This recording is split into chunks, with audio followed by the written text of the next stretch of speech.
हमेशा से hit and run के कानून को सख्त करने की मांग की गई है, लेकिन जब आखिरकार सरकार ने इस कानून को सख्त कर दिया है तो क्या समस्याएं सामने आ रही है, वही जानने के लिए इस वक्त हम गाजीपुर की पार्किंग नंबर 2 में आ गए हैं।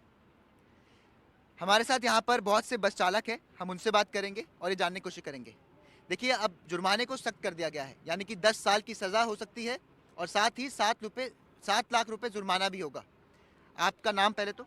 मेरा नाम है प्रदीप सिंह। क्या लगता है आपको, कैसा है कानून? ये कानून ड्राइवर के हित में तो बिल्कुल नहीं है और मेरे हिसाब से इससे किसी का भी भला होने वाला नहीं है। इस कानून में जो इतनी सख्ती की गई है, सबसे बड़ी बात यह है कि अगर हम जैसे हिट एंड रन जो कानून गवर्नमेंट ने बनाया है, अगर हमारी गाड़ी से एक्सीडेंट होता है, आदमी इंजर्ड होता है, मर जाता है या नहीं मरता है, जो भी है, अगर हम गाड़ी छोड़ करके भाग जाते हैं उस टाइम, तो हमारे ऊपर गवर्नमेंट ने इतना सख्त कानून बना दिया है जो हमारे बस का नहीं, हम किसी भी कैसे भी करके भर पाएंगे इस चीज़ को। पहली चीज़ तो हम भर ही नहीं सकते। हमारे पास एक ही जरिया है, या तो सुसाइड करें या तो गवर्नमेंट या तो पुलिस के पास चल के सरेंडर कर दें। और अगर हम सरेंडर कर देते हैं तो हमारी इतनी बड़ी कमाई नहीं कि हमारा परिवार पल जाएगा, बच्चे हमारे भूखे मरेंगे, पहली चीज़। दूसरी चीज़, अगर हम उस जगह पर खड़े रहते हैं, नहीं भगते हैं, गाड़ी को छोड़ करके खड़े रहते हैं, तो हमें तो पब्लिक मार देगी, हमें तो पब्लिक जीने नहीं देगी। और हमें हमें इससे गवर्नमेंट से हम ये डिमांड करना चाहेंगे, हम ये मांग करना चाहेंगे, अगर उन्होंने जुर्माने का प्रावधान कर दिया है तो इस चीज़ को लागू करें। उससे हमें कोई परेशानी नहीं, हम उस चीज़ के लिए तैयार हैं। बट ये है कि हमारे लिए इतना तो कर दें कि जैसे अगर पुलिस को ज़रूरत है, हम एक्सीडेंट करके हम वहाँ से अपनी जान बचाने के लिए भाग जाते हैं, पब्लिक से हम दूर चले जाते हैं, गवर्नमेंट को जहाँ ज़रूरत है थाने में हम पेश हो जाएंगे या हम कोर्ट में पेश हो जाएंगे, तो हम वहाँ उस जगह पेश हो सकते हैं। लेकिन अब एक्सीडेंट हो गया तो उस जगह हम खड़े होकर के पब्लिक से अपनी जान नहीं मरवा सकते हैं। हमें परिवार भी चलाना है, हमें गाड़ी भी चलानी है। दूसरी बात, अगर हम गाड़ी छोड़ देते हैं कि हम ड्राइविंग नहीं करेंगे, तो हमने ज़िंदगी भर ड्राइविंग ही किया है, इसके अलावा हमारे पास और कोई विकल्प नहीं कि ड्राइविंग के अलावा कुछ और भी कर सकते हैं। करना हमें ड्राइविंग ही है, और ड्राइविंग नहीं करेंगे तो हम अपना परिवार किस तरीके से पालेंगे। हमारी गवर्नमेंट से डिमांड है, हमारी गवर्नमेंट से मांग है कि कृपया इस सुझाव को हमारे हित में कुछ करने की कोशिश करें। चलिए, ठीक है। आपका नाम क्या है? हरिप्रकाश मिश्रा। ये कानून आपको किस तरीके से प्रभावित कर रहा है, किस तरीके से असर करेगा आपको? ये कानून हमें ही नहीं, जितने ड्राइवर समाज है सबके लिए है, नुकसानदायक है।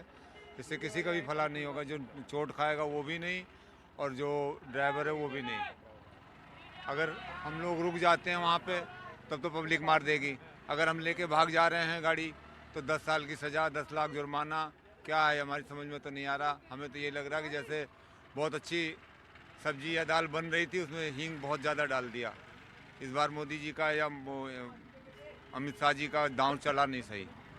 इसको फिर से सुधारें, और नहीं तो फिर इसके लिए इनको बहुत बड़ी कीमत चुकानी पड़ जाएगी।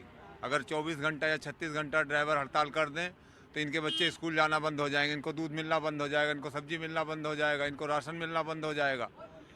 इनको चलो ये अमीर आदमी है, इनको तो मिल जाएगा, लेकिन आम पब्लिक जिसके लिए इन्होंने कानून बनाया वही परेशान हो जाएगी। और इसमें जो ये घायल का अस्पताल पहुंचाने की बात कर रहे हैं, इसमें घायल तो अस्पताल पहुंचेगा ही नहीं। पहली बात तो जो ड्राइवर वहां अगर एक्सीडेंट करके रुक गया तो पब्लिक उसको मार देगी, तो ड्राइवर को कौन पहुंचाएगा अस्पताल? तो दोनों को पहुंचाने वाला चाहिए। तो ये गवर्नमेंट ने जो इसको फिर से विचार करें, और बगैर विचार किए कोई बात बनेगी नहीं। चाहे इसको जितने दिन तक झुलाते रहेंगे, नुकसान गवर्नमेंट का ही होगा, पब्लिक का भी हो रहा है, लेकिन गवर्नमेंट भी इसमें नुकसान में ही है। इसको जितनी जल्दी सॉर्ट आउट कर लेंगे उतना ही बढ़िया रहेगा। आपको क्या लगता है कि ये कानून कैसा है और आपको किस तरीके से इसका असर पड़ेगा? कानून तो ऐसा हो रहा है जी, फांसी खाने की नौबत आ रही है। अभी कितनी तनख्वाह ड्राइवर को देते हैं, ये कितनी तनख्वाह मिलती है ड्राइवर को? जो ड्राइवर अपना 4 दिन घर बैठेगा, कोई पूछेगा भाई तू भूखा है प्यासा? जो दिन नौकरी करेंगे उतना ही मिलेगा ना। तो ड्राइवर भी क्या करेगा? जितना 70 लाख इन्होंने बता दिया, 7 लाख, तो ड्राइवर तो पहले ज़मीन ही बेचेगा अपनी, उसके बाद 10 साल वहाँ काटेगा, 7 इनको भरेगा, तो ड्राइवर ही क्यों करेगा फिर? वो तो अपने घर ही बैठ के कोई चाय की दुकान या कोई रेहड़ी या सब्जी बेचेगा ड्राइवर। फिर ड्राइवरी लाइन करने का फ़ायदा क्या है? 7 लाख भरने में और 10 साल इसके करने में लगे रहेगा ड्राइवर। वो तो ड्राइवर 10 साल जेल में रहेगा, 7 लाख इनके, तो उनका जरिया यूँ है घर बेचो या बच्चों बिके या अपने आप बिके, और तो कोई है नहीं। ड्राइवर की इतनी कमाई तो है नहीं भाई, 10-20 लाख रुपए मिल रहा उनको, रोज़ कमा रहे रोज़ खा रहा ड्राइवर की, तो ये है। लेकिन अगर जैसा आप में से कोई लोग कह रहे हैं कि अगर ऐसा कोई प्रावधान बना दिया जाए पुलिस द्वारा कि आप लोग वहाँ स्पॉट से भाग गए, उसके बाद आप पुलिस के पास आके सरेंडर करते हैं और फिर आप पर ये कानून लागू ना हो, तो क्या ये कानून उसके बाद आपके लिए ठीक है? भाई साहब, आज तक ड्राइवर एक्सीडेंट होता है तो पब्लिक से बच के वो थाने ही जाता है, वो नहीं अपने घर आता है, वो वहीं रहता है बस के आसपास ही, या कोई ट्रक हो या कोई भी हो, छोड़ के नहीं जाता, वो आसपास रहेगा। जब देखेगा मामला गर्म है तो वो सीधा थाने चले जाता है। कोई भी ड्राइवर हो अभी तक घर नहीं आया, एक्सीडेंट कर दिया वहाँ तो घर पहुँच गया, वो वहीं रहता है, लेकिन साइड होके रहता है वो। तो ऐसे में अभी तक के जो कानून था वो कितना सख्त था? ऐसे में क्या होता है अगर कोई एक्सीडेंट कर देता है और थाने चले जाता है, उसके बाद क्या होता है? थाने में जाने के बाद फिर थाने में उसकी जमानत हो जाती है, अपने घर आ जाएगा, फिर केस चलता रहेगा, ड्राइवर लेता रहेगा, तारीख पे तारीख चलती रहेगी। कोर्ट जो आदेश जो करता है वो भरना भी पड़ता। जैसे जमानत वमानत वाला सिस्टम है कि थाने पहुंचने से पहले जमानत हो जाती है, जिसके पास पैसा है, पहुंच है, वो थाने से पहले जमानत हो जाती है।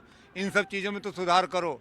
अब जैसे मान लो कोई ड्राइवर एक्सीडेंट करके रुकता है पब्लिक को ले जाने के लिए, जो चोट खाया हुआ है, उसके बाद पब्लिक मारने लगती है, तो या तो वही धारा उस पब्लिक पे भी लगनी चाहिए जो ड्राइवर के लिए बनाई है आपने, तब भी मतलब आदमी मारने से सोचेगा कि यार नहीं, हमें हमारे ऊपर भी यही कानून लगेगा जो इनके ऊपर लग रहा है, तब तो कुछ सुधार हो सकता है।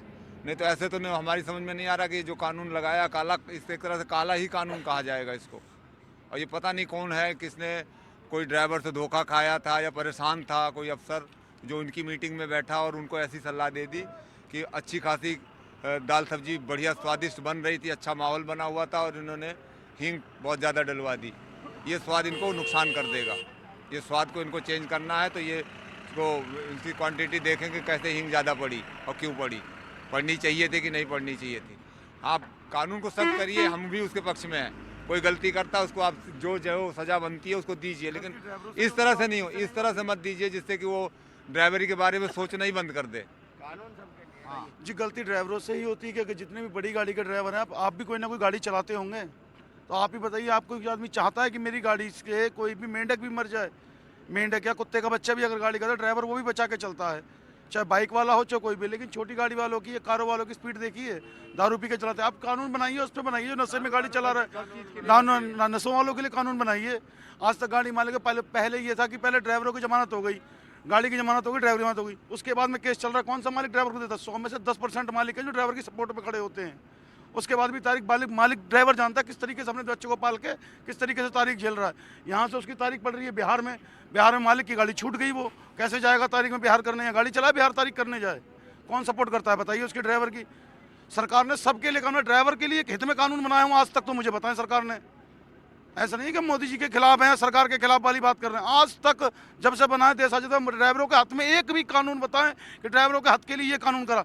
वाजपेयी जी ने इतना जरूर करा था, हमने सुना है वाजपेयी जी ने करा या नहीं करा, कि गाड़ी की जमानत होने से पहले ड्राइवर की जमानत होगी। एक कानून तो ये बना दिया, हर किसी के लिए, किसान के लिए वो मिल रहा है, किसी को कुछ मिल रहा है, ड्राइवर के लिए क्या है? वही 5,000 7,000 तनख्वाह। रोडवेज में कितनी तनख्वाह मिल रही है? 2 रुपये किलोमीटर दे रहे हैं, 25,000 रुपये किलोमीटर ले, 24 घंटे की ड्राइवरी है। खुद करके देखें ना आप। एक जो डॉक्टर होता है जो MBBS करता है ना साहब, उसको एक पेशेंट को ठीक करने के लिए 100 इलाज करवाता है, और एक ड्राइवर जिसकी गाड़ी में 50 सवारी बैठी होती हैं, उसके पास 1 मिनट का समय होता है पूरी गाड़ी बचाने के लिए, और सबसे पहले ड्राइवर मरता है अपनी ज़िंदगी में आकर, और एक्सीडेंट होता है तो। लेकिन उसकी कोई कदर ही नहीं है भारत में। सबसे हर घर में ड्राइवर है। ये तो कहते हैं ना, हमारे यहाँ के पश्चिम उत्तर प्रदेश की कहावत है कि कुत्तों में एकता होता है तो गंगा जी नहाया है। एकता नहीं है। अगर ड्राइवर 4 घंटे के लिए पूरा भारत में खड़े हो जाए तो सरकार की हर चीज़ मान जाएगी। बस इतनी बात कहनी थी भाई साहब मुझे तो। जी बिल्कुल। तो देखिए, आपने सबकी बात सुनी। ये बता रहे हैं कि ये कानून फिलहाल काला कानून है। इस कानून को सख्त करने की मांग तो की जा रही थी, लेकिन फिलहाल जो ड्राइवर्स हैं उनकी जो परेशानी है वो सबसे बड़ी है। उनका ये कहना है कि अगर वो सड़क से उतर जाते हैं, रुक जाते हैं, तो उनको लोग पीट देंगे, और अगर वो वहाँ से भाग जाते हैं तो उनको ये चालान, ये पेनल्टी और ये 10 साल की सज़ा मार देगी।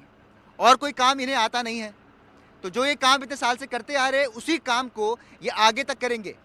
लेकिन यही अब सरकार से मांग है। ये ऐसा भी नहीं है कि मना कर रहे हैं, मांग ये भी है कि अगर उन्हें किसी तरह वहाँ से निकलने के बाद अगर वो थाने चले जाते हैं, जो कि वो अक्सर ये बताया जा रहे हैं कि वो जाते हैं पहले थाने में और अपने आप को बता देते हैं, थाने में बता देंगे कि वो उन्होंने एक्सीडेंट कहीं किया है, उसके बाद ये अगर प्रावधान, ये कानून उन पर ना लागू हो तो इसके लिए भी वो तैयार है। कैमरामैन पवन कुमार के साथ शुभांग सिंह ठाकुर, NDTV, दिल्ली।